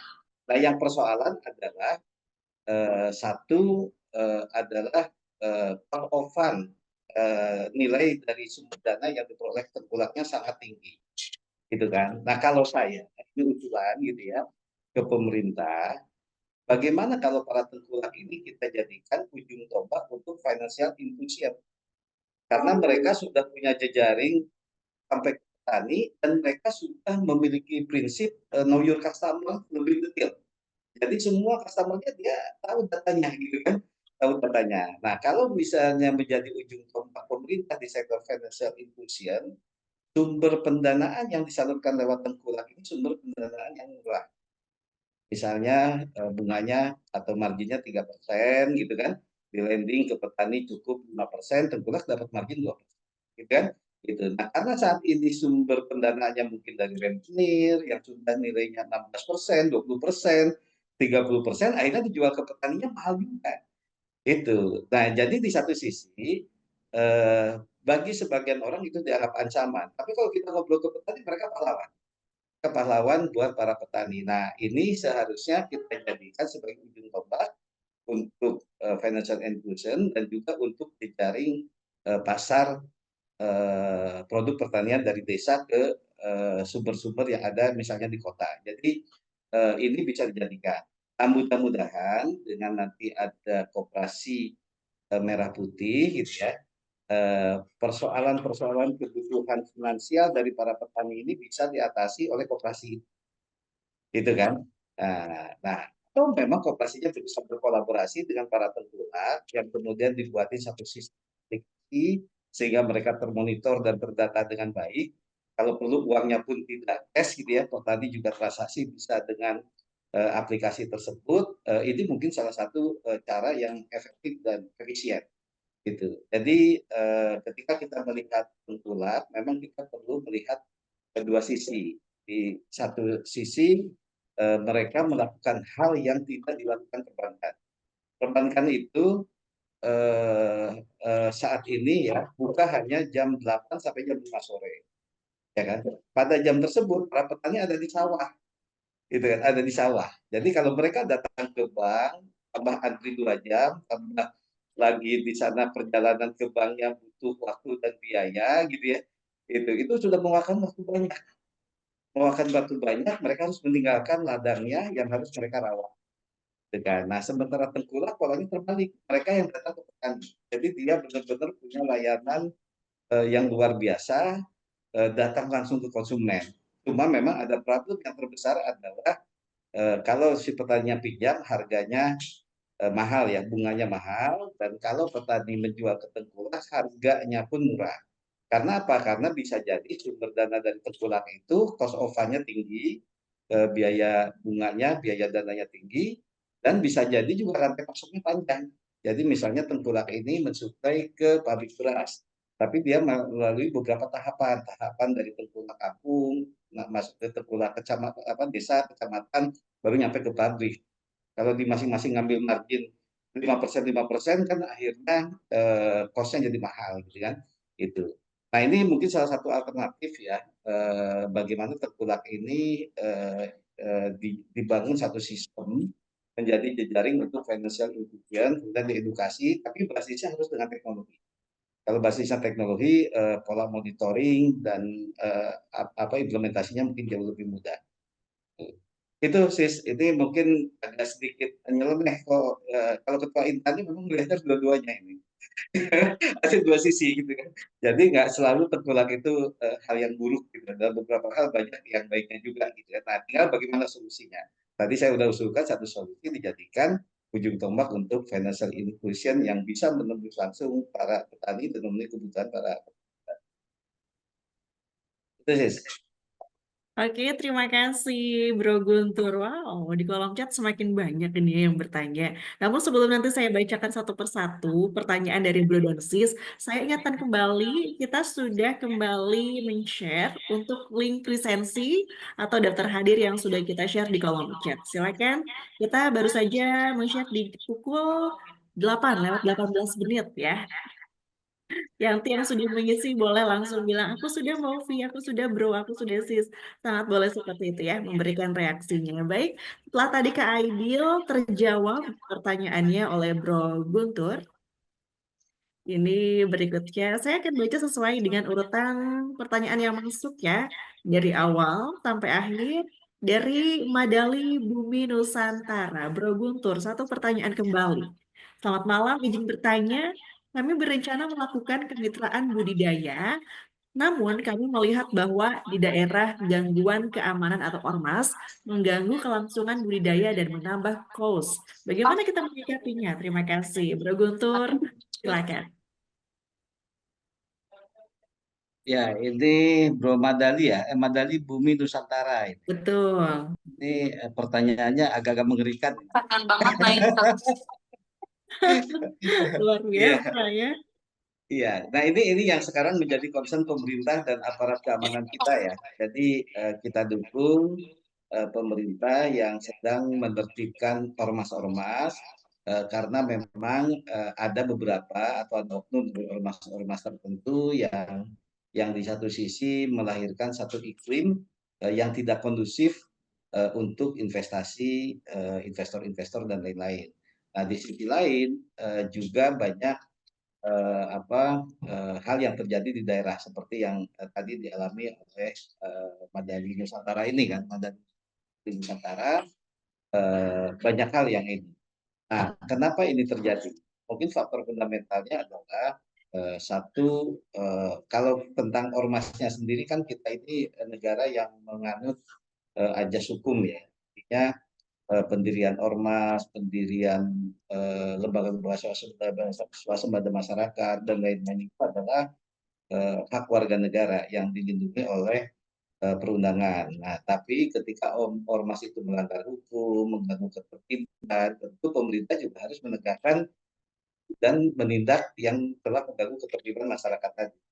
Jadi di sini yang diperlukan adalah penegakan hukum yang tegas, sebenar-benarnya tegas, tanpa memandang ormas itu. Dan kalau memang kondisi ini sudah sangat tidak kondusif, tentu ini akan mengganggu semua ekosistem, terutama di sektor ekonomi dan kenyamanan masyarakat. Nah, salah satu yang menjadi indikator suksesnya ekonomi suatu negara, suatu wilayah adalah adanya jaminan keamanan dan ketertiban di wilayah itu. Jadi ini PR semua ya, PR semua masyarakat dengan kearifan lokalnya masing-masing juga perlu menyadari bahwa bagaimana kita sama-sama bisa mengembangkan potensi-potensi yang ada di masyarakat dan kita jaga baik-baik. Termasuk ormas itu sendiri ikut menjaga karena warga yang ada di lingkungan ormas itu sendiri juga mungkin mendapatkan manfaat dari kegiatan ekonomi yang dilakukan seperti dilakukan Madali ini. Misalnya ada program kemitraan budidaya dengan para petani di satu daerah. Ini perlu kita dorong ya atau dukung apa yang sedang dilakukan pemerintah saat ini untuk menertibkan ormas-ormas gitu. Itu Sis Ovi. Baik, terima kasih dari Madali Bumi Nusantara sudah terjawab ya satu pertanyaan yang masuk yang menurut Bro Guntur ini ngeri-ngeri sedap seperti itu ya pertanyaannya. Oke, berikutnya kita akan menuju ke pertanyaan dari Ahmad Rosadi. Bro Ahmad Rosadi di sini bertanya, Pak, saya punya rancangan alat pertanian yang fungsinya sama dengan drone pertanian. Jadi produknya ini dengan perkiraan budget 1 sampai 2 untuk membuat alatnya. Kira-kira pertanyaannya harus dimulai dari mana saya untuk memulai risetnya? Bro Guntur? Ini dengan budget 1 sampai dengan 2 juta ya. Ya, sepertinya Atau 1 sampai 1-2 2 juta. miliar ini karena nggak ada Tidak ada nilainya. keterangannya ya. Bro Ya, Ahmad Rosadi mungkin nanti bisa ditulis dengan ya, lengkap ya. ya. Silakan. Ya, Bro, pertama kita sangat mengapresiasi inovasinya ya. Ini adalah satu inovasi teknologi dan saya sangat percaya anak-anak muda Indonesia ini mampu menciptakan, melahirkan teknologi-teknologi tepat guna di sektor pertanian. Ini prihatin, alsintan kita ini kan mayoritas impor. Padahal alsintan yang hanya fungsinya misalnya alat bajak tanah, masa kita nggak bisa bikin, gitu kan? Alat traktor masa kita nggak bisa bikin, gitu kan? Gitu. Kalau kita mau, mestinya bisa. Apalagi teknologi yang lebih advance dari itu, seperti misalnya drone atau alat penyiraman sejenis drone tadi. Nah, ini kalau memang harganya biayanya 1 sampai 2 juta, ini relatif kompetitif, menjangkau lah ya buat petani. Nah, fungsinya mungkin di situ bisa juga untuk alat menyiram, untuk alat penyebaran pupuk, gitu kan, untuk alat juga memonitor pertanian dan lain-lain. Nah, untuk memulainya, saya menyarankan Bro kerjasama dengan kelompok tani. Bagaimana melakukan uji coba alat yang diaplikasikan ini. Ya, sebagai riset awal, berilah layanan servis mungkin yang free untuk mereka, gitu ya. Dan kemudian setelah mereka ada manfaatnya, nanti mereka bisa pola sewa. Sekarang ini kalau kita menggunakan jasa penyiraman misalnya ya atau penebaran pupuk itu dalam 1 hektar itu butuh waktu kalau secara manual ya itu bisa sehari penuh gitu kan. Sehari penuh 1 orang petugas penyebaran pupuk harus menebar pupuk ke 1 orang. Bahkan dalam 1 hektar itu bisa 2-3 orang. Nah, kalau dengan alat ini mungkin bisa hanya 1 jam. 1 jam terbang gitu atau setengah jam terbang, kemudian pupuknya bisa tersebar dan penyebarannya bisa dilakukan lebih presisi. Jadi pupuk ini tidak banyak terbuang gitu. Nah, kalau ini memang bisa efektif, artinya bisa mereduce cost yang sangat tinggi. Katakanlah kalau para petugas pegawai atau buruh tani yang menebarkan pupuk ini biayanya adalah katakanlah 150.000 per hari per orang. Kalau ada 3 orang kan udah 450.000. Ini bisa menghemat hanya dengan 1 jam misalnya kan, Bro bisa menawarkan jasanya. Oh ya mungkin saya bisa kasih jasa hanya 100.000, 150.000 per hektar. Ini adalah satu peluang bisnis yang sangat menarik. Dan ini harus dimulai. Jadi kita seringkali banyak hasil riset, hasil penelitian dan bagus-bagus, tapi jarang diaplikasikan di realitanya. Akhirnya apa yang terjadi hanya dokumen dan paper. Nah, jadi mulai besok harus sudah menemui kelompok tani nih. Jadi Bro Ahmad ya saya nggak tahu di mana lokasinya. Kalau dekat dengan kelompok tani, coba aplikasikan di foto-foto, direkam videonya, diviralkan kalau hasilnya bagus. Setelah itu kamu akan diburu oleh para pembeli itu kan produknya itu. Nah, nanti kalau memang produknya sudah bagus, sudah layak produksi, diproduksi massal, dan itu juga diurus juga perizinannya termasuk standar-standar SNI dan lain-lain, sehingga nanti bisa diperjualbelikan dengan standar-standar yang bisa diukur, sehingga efektivitasnya juga berjalan dengan baik. Itu. Ini keren ini, Bro Ahmad ya. Itu. Silakan kalau ada penjelasan tambahan, Bro Ahmad, mungkin bentuknya seperti apa, kemudian di mana daerahnya, gitu kan? Gitu. Itu sih sementara jawaban dari saya. Oke, terima kasih Bro Guntur. Bro Ahmad Rosadi, jika masih ingin lebih detail penjelasannya, mungkin nanti yang di-spill oleh Bro Guntur tadi bisa tulis kembali di kolom chat seperti itu ya. Oke, satu pertanyaan dari Bro Ahmad Rosadi telah terjawab. Ini ada yang raise hand, Sudarmin, Bro Sudarmin. Monggo, silakan bisa langsung membuka mikrofonnya dan juga mohon on cam ya, agar kita bisa melihat wajahnya ya di malam hari ini. Masya Allah, merah semangat ya. Selamat malam, Bro Sudarmin. Oke, selamat semangat malam nih. Assalamualaikum warahmatullahi wabarakatuh. Waalaikumsalam warahmatullahi Waalaikumsalam. wabarakatuh. Apa repot ini? Halo, Ya, monggo silakan dilanjutkan, Bro. salam kenal sebelumnya nih dari Pak Darmin nih. Lebih kenal sih kalau di kalangan sini Darmin Organik karena kebetulan saya lagi menekuni bidang organik. Keren, Pak. Ya, siap. Dan alhamdulillah saya baru-baru juga bergabung di Intani dan alhamdulillah sudah dikirimkan juga KTA-nya. Oh iya, siap. Terima kasih. Wah, Orang terima kasih Cibubur. juga. Terima kasih Pak Ketum. Keluarga. Ini Nah, sudah ini dapat anggota lagi Intani. lagi buka lahan baru ini di Kota Parepare. Memang kota tapi alhamdulillah kebetulan ada lahan yang dipinjamkan oleh seorang teman kurang lebih 2 hektar ya Pak Prof. Nah, saya lagi mencoba ini untuk budidaya pepaya California dengan tumbang sari dengan cabai. Kira-kira bagaimana anunya? Apakah ada pembinaan yang khusus untuk dari Intani atau ada ini pendamping walaupun lewat online kira-kira Pak Prof ini, Pak Ketum ini? Siap. Oke, ada tambahan lagi? Mungkin itu karena saya lihat kenapa saya larinya ke situ karena ini permintaannya tinggi Pak Ketum ini terutama di sekitar kami di Parepare ini kan strategis diapit oleh beberapa kabupaten Ya. yang dekat dan dia kebetulan juga ya termasuk dekat lah dari IKN dan kebetulan kami juga bersaudara itu rutin pengiriman ke Kaltim bersama cabai rawit ini jeruk nipis barangkali bisa sekitar. Jeruk nipis sama cabai merah ya, cabai keriting ya? Cabai rawit kami masih Oke, cabai rawit ya. Oke. Nah, Ya. nah itu mohon nanya. California.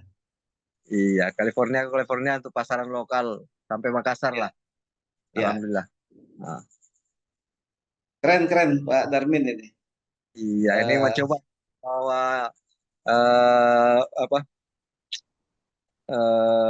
istilahnya mau belajar ini untuk di kewirausahaan yang digagas oleh Intani ini. Ya. Mungkin ya, begitu. Sis Ovi, ya.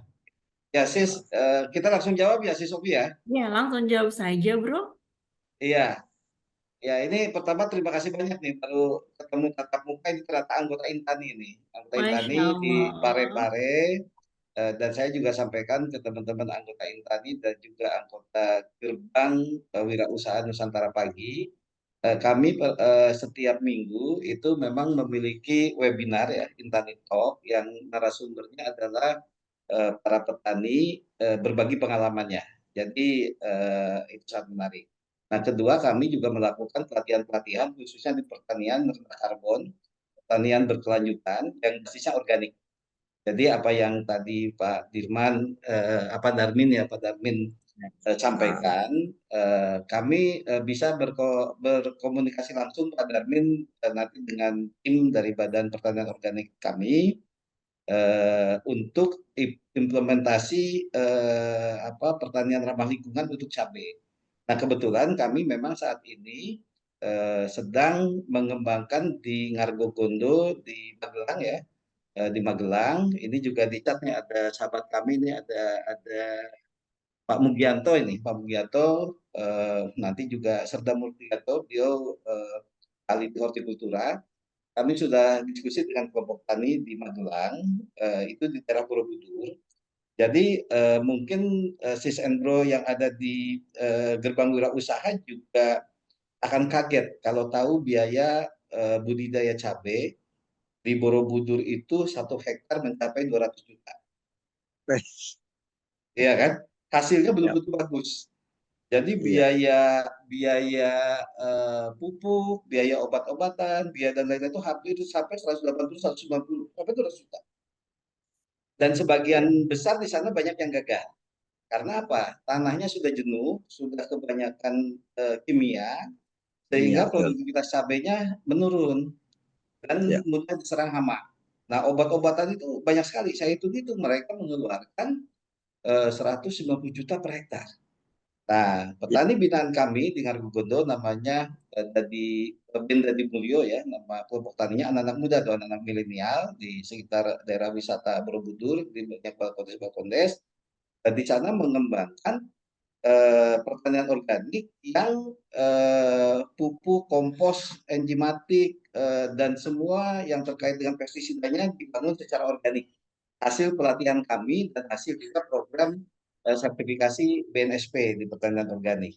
Nah, setelah kita hitung-hitung, sekarang kita sewa lahan di sana karena petaninya tidak memiliki lahan.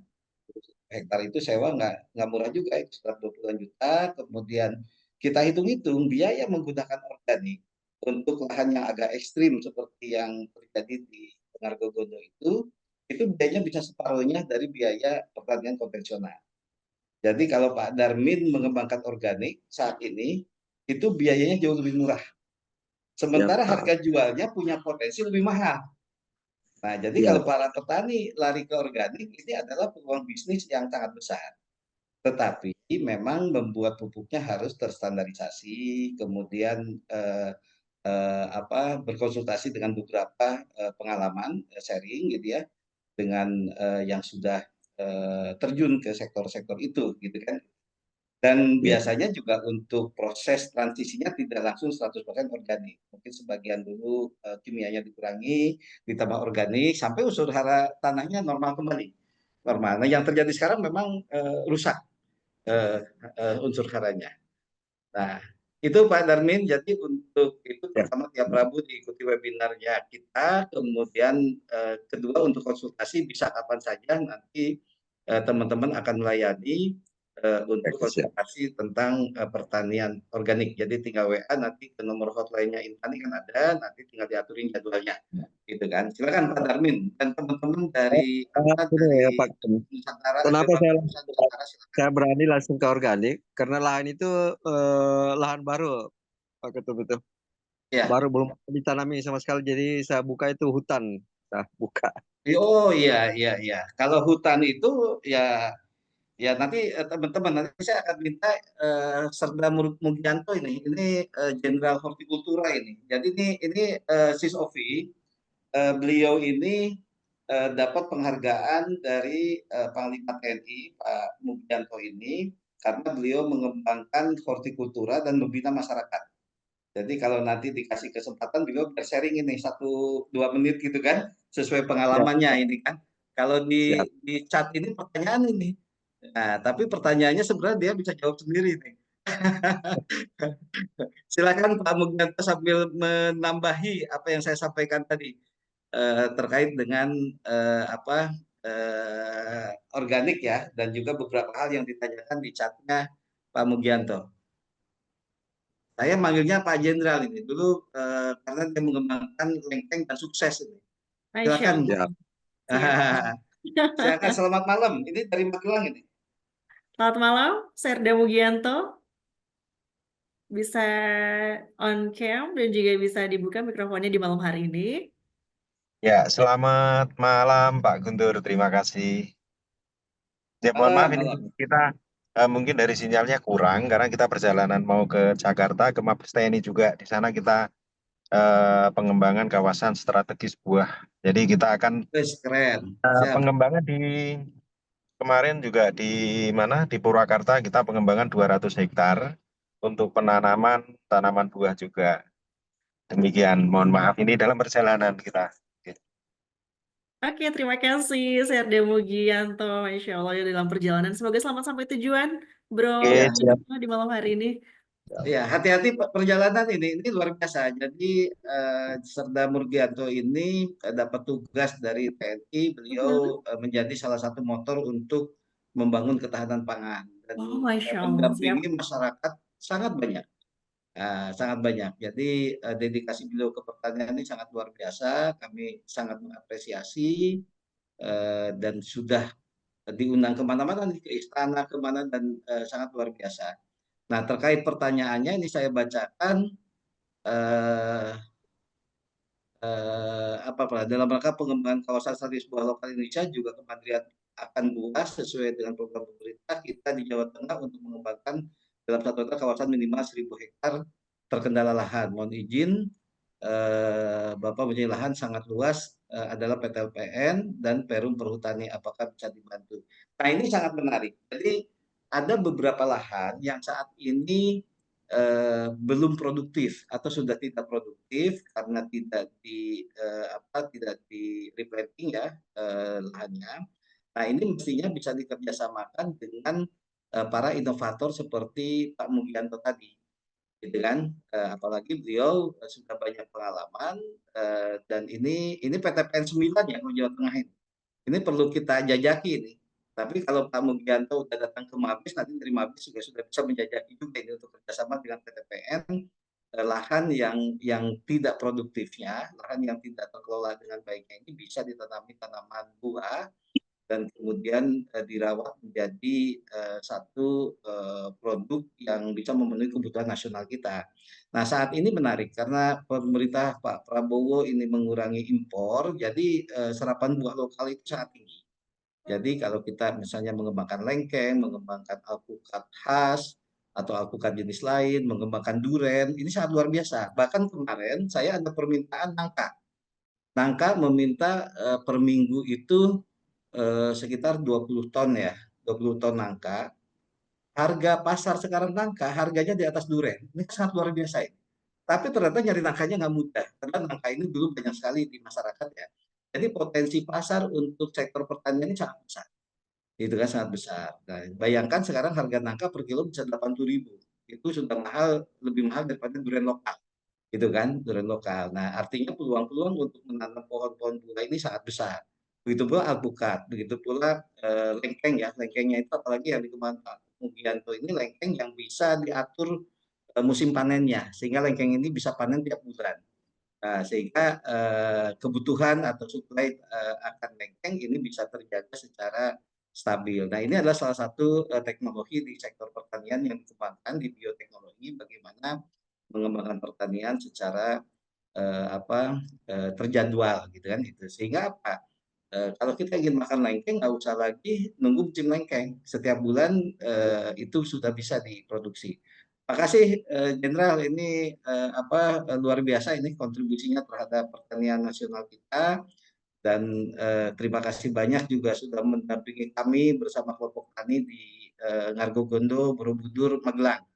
Dan alhamdulillah teman-teman makin semangat setelah dimotivasi oleh Pak Mugianto dan mereka sekarang sedang mengembangkan di cabai dan juga nanti sudah musim penghujan baru mungkin kita akan masuk ke simplisia, jahe, kunyit dan juga tanaman-tanaman herbal lainnya. Makasih Pak Mugianto. Terima kasih untuk Bro Serda Mugianto yang dalam perjalanan ya kita doakan bersama. Semoga selamat sampai tujuan dan hati-hati selalu, waspada selalu ya. Baik di jam 8 lewat 43 menit, wow nggak kerasa ya 7 menit lagi kelas kita akan kita akhiri tentunya. Kita masih membahas mengenai bagaimana memulai mengembangkan usaha di bidang agribisnis dari nol hingga tentunya panen cuan. Bagi bro dan sis yang ingin bertanya, mumpung kita masih ada Bro Guntur tentunya di malam hari ini yang bisa kita kulik ilmunya ya, kita kulik pengalamannya. Disilakan untuk bisa kembali raise hand ataupun juga menulis pertanyaannya di kolom chat dan kami informasikan silakan untuk bisa mengisi link presensi kehadirannya di kolom chat yang sudah kita share seperti itu ya.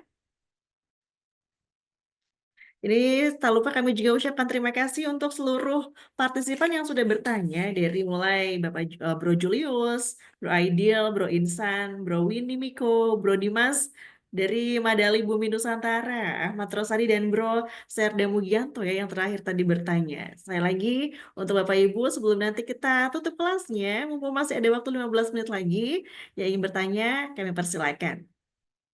Dan untuk informasi Sopi, boleh nanya nggak tuh Sopi? oh ya boleh dari Lasden Luther. Hei ini Bro Luther silakan.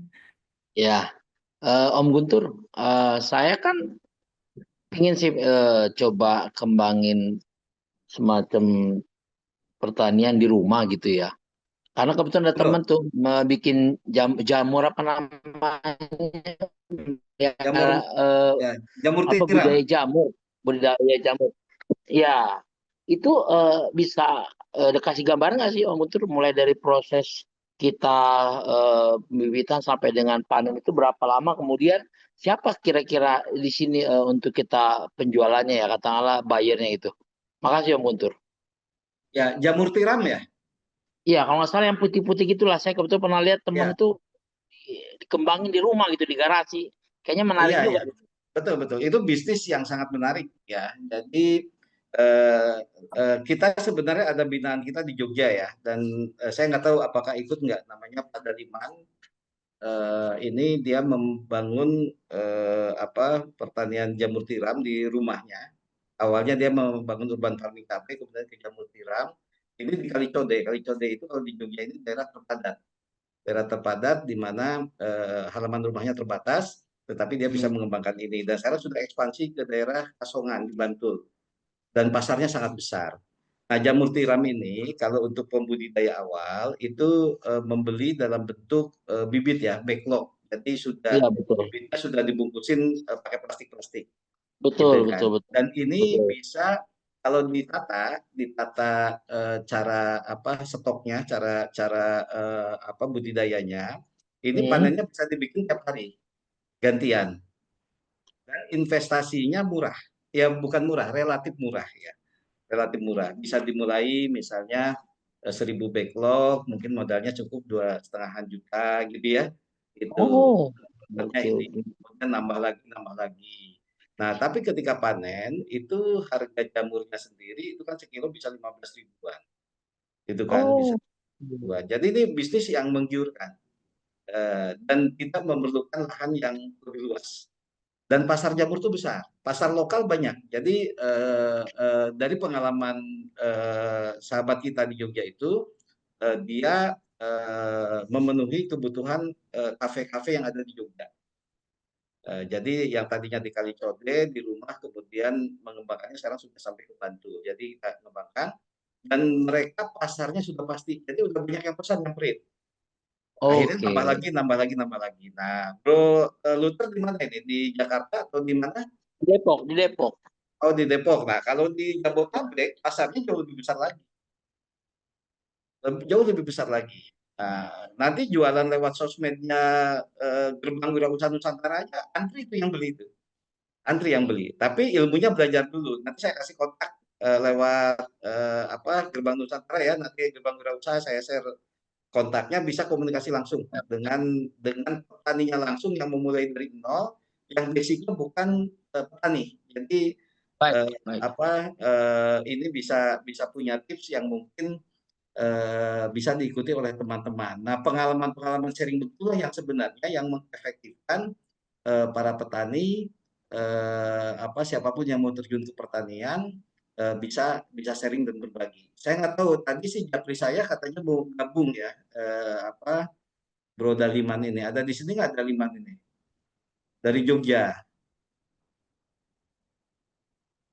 Nah, kalau nggak ada, nggak apa-apa. Nanti bisa sharing berikutnya. Nah, pengalaman praktis inilah yang akhirnya bisa membuka kesempatan untuk penciptaan wirausaha baru.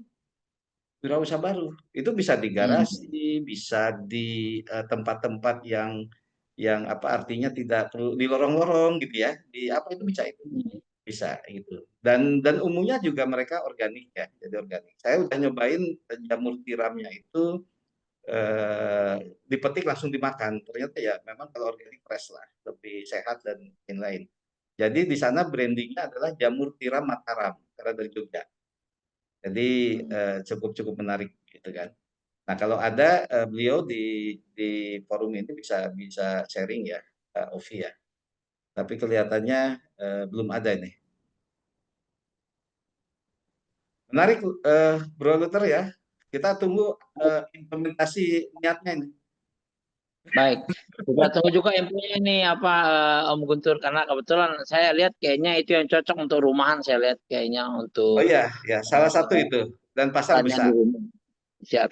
Sekarang ini memasarkan produk pertanian ini tidak perlu terlalu repot sebenarnya karena ada sosial media yang bisa dioptimalkan. Saya ngikutin satu Instagramnya ada seorang gadis di Gresik yang dulu dia bekerja di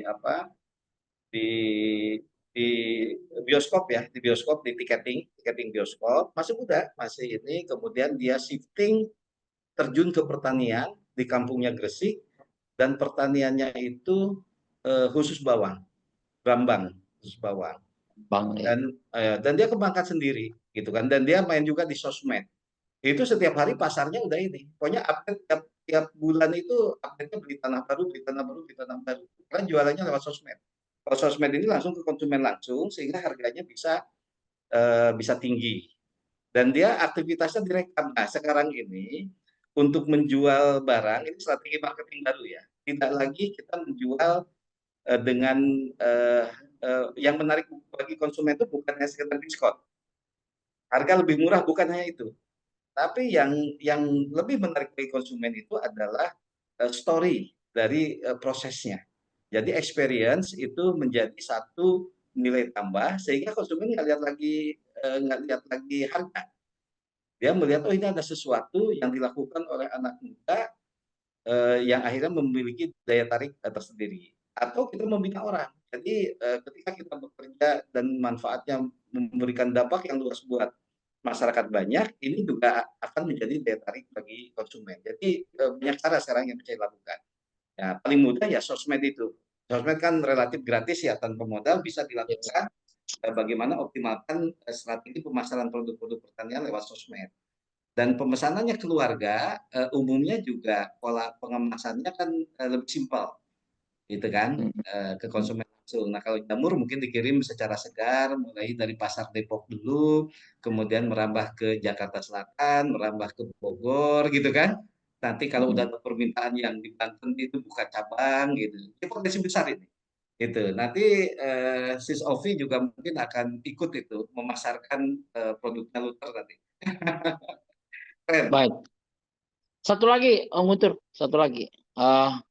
Selain jamur, saran Om Guntur untuk garasi itu pertanian apa Om Guntur yang cocok selain jamur yang seksi lah intinya dia dengan space kecil tapi dia high profit lah, high margin gitu gimana? Iya, ukuran garasinya seberapa luas ini? Kalau lihat tangganya misalnya garasinya 200 Sekitar meter ini. 10 kali 30 lah. 10 kali 30 ya. Apa 10 kali 3. 30 meter persegi sih sebenarnya. Ya, 30 meter. Ya, satu jamur ini sangat menarik ya, karena tidak memakan tempat banyak dan bisa bersusun. Bisa bersusun. Nah, kedua bisa dengan tadi yang juga disampaikan bro kita yang akan masuk ke hidroponik. Hidroponik sekarang itu hidroponik yang vertikal banyak. Jadi hidroponiknya nggak makan tempat. Hidroponik vertikal yang berdiri tegak gitu ya. Kemudian pohonnya ke atas. Itu pakai sayuran-sayuran yang pasarnya besar, kafe-kafe menyerap kan ada pakcoy, ada juga pokcaya, ada juga macam-macam lah itu. Sayuran-sayuran yang bisa memiliki pasar-pasar bagus. Ada salada air, ada apa. Itu kalau kita beli alatnya, itu di online banyak, itu nggak mahal juga. Hanya per tower itu berapa ratus ribu gitu ya. Artinya untuk lahan-lahan yang terbatas di perkotaan itu bisa dioptimalkan. Bisa dioptimalkan dan prosesnya pun simpel. Nah, nanti kalau udah sanggup sendiri bikin instalasi sendiri, bikin dari pipa paralon. Nah, tahap awal beli yang jadi dulu, misalnya kan itu banyak di online bisa dicek ya di beberapa platform marketplace dan itu bisa dimulai oleh siapa aja, minimal untuk memenuhi kebutuhan sayurnya sendiri. Kedua adalah pola bertanam lewat polybag. Ini kan yang digerakkan oleh Pak Prabowo, setiap rumah menanam 5 pohon cabai. Karena karakteristik masyarakat Indonesia itu agak menarik. Makannya itu pakai cabai, bahkan bukan hanya makan, ngemil bala-bala pun pakai cabai, ya kan? Itu. Atau juga makan singkong, itu kalau di kampungnya Pak Julius kan sambal roa juga, ya kan? Sambal roa, dia ada cabainya juga di situ. Jadi makan cabai itu kita tinggi. Jadi kalau setiap rumah makan cabai, minimal kebutuhan sendirinya bisa terpenuhi. Gitu kan, itu. Nah, ini sangat menarik. Nah, masalahnya masyarakat kita ini mayoritas tidak mengoptimalkan lahan-lahan yang dimilikinya untuk tanaman yang bisa ditanam untuk kepentingan sendiri. Jadi banyak sekali itunya kan. Gitu. Baik, makasih Om Guntur. Siap.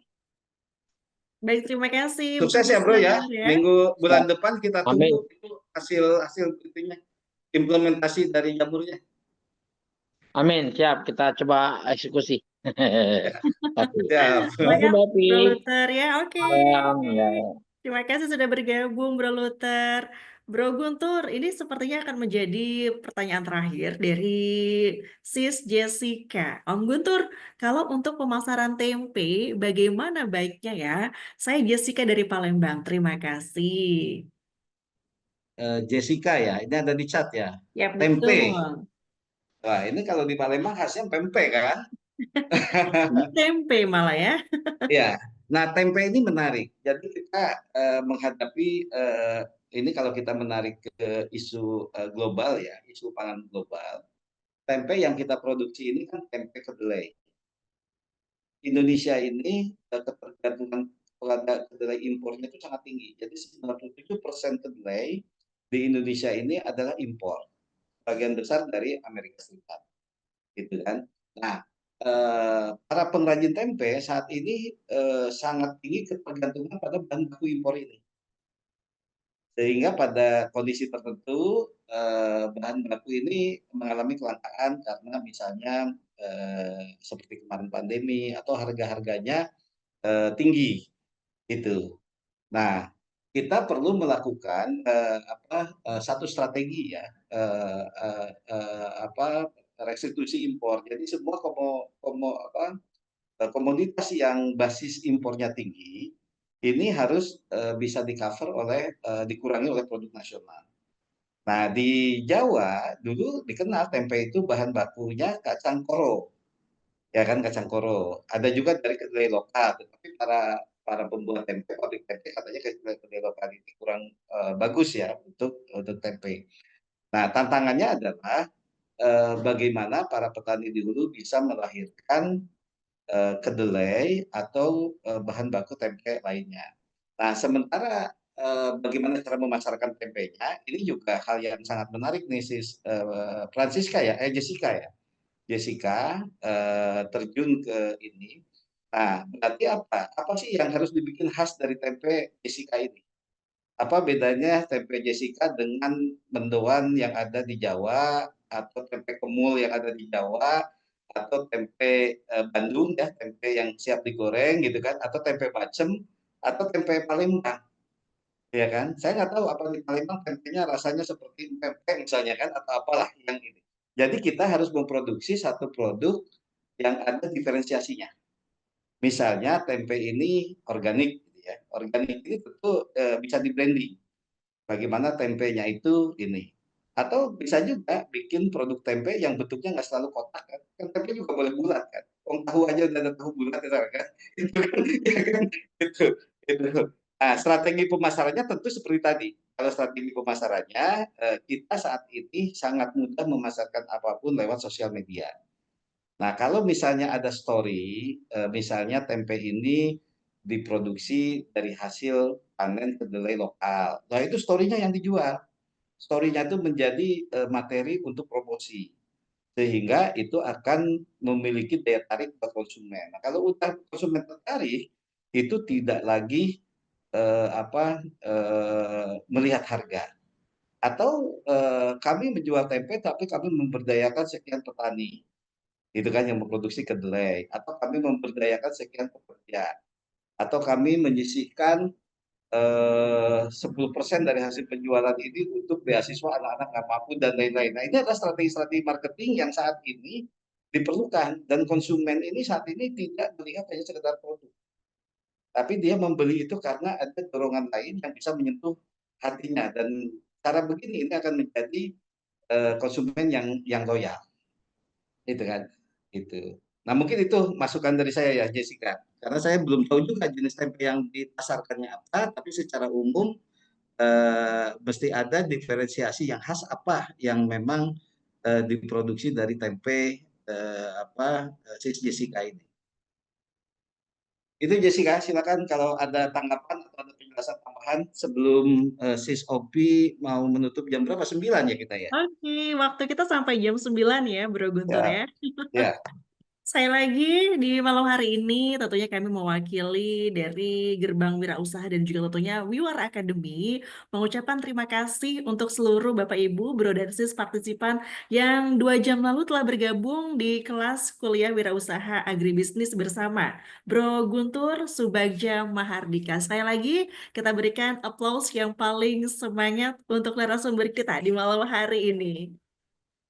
Bro Guntur, kami ucapkan terima kasih. Ya, terima Semoga kasih menjadi Sis Oki. amal Ini jariah yang moderator luar tentunya, biasa ini. amin, Nah, memperberat hisab nanti di yaumil akhir ya, atas segala amin. ilmu yang bermanfaat di malam hari ini. Dan saya malam hari ini sebelum menutup punya pantun, mohon support cakep dari Bapak Ibu semua ya. Oke, ikan bulus harus dilepaskan. Oh, Cakep, Awas-awas, tergores kena perapian. cakep. cakep. Doa yang tulus kami ucapkan, semoga Bro Densik sukses menggapai segala impian. Amin, amin, Cakep Amin. juga. Luar biasa ini kan. Itu. Terima kasih. Akhir kata saya Opi Sayuti yang bertugas di malam hari ini pamit. Wassalamualaikum warahmatullahi wabarakatuh. Bro Waalaikumsalam. Guntur Bro sudah Guntur, boleh terima live kasih ya. banyak semua. Terima kasih. Terima kasih banyak Terima ya. kasih Bro Densi Luar biasa. semuanya. Sukses selalu. Amin. Terima kasih Bro Terima Guntur. kasih Sampai ketemu lagi semuanya. ya. Ya. Bye.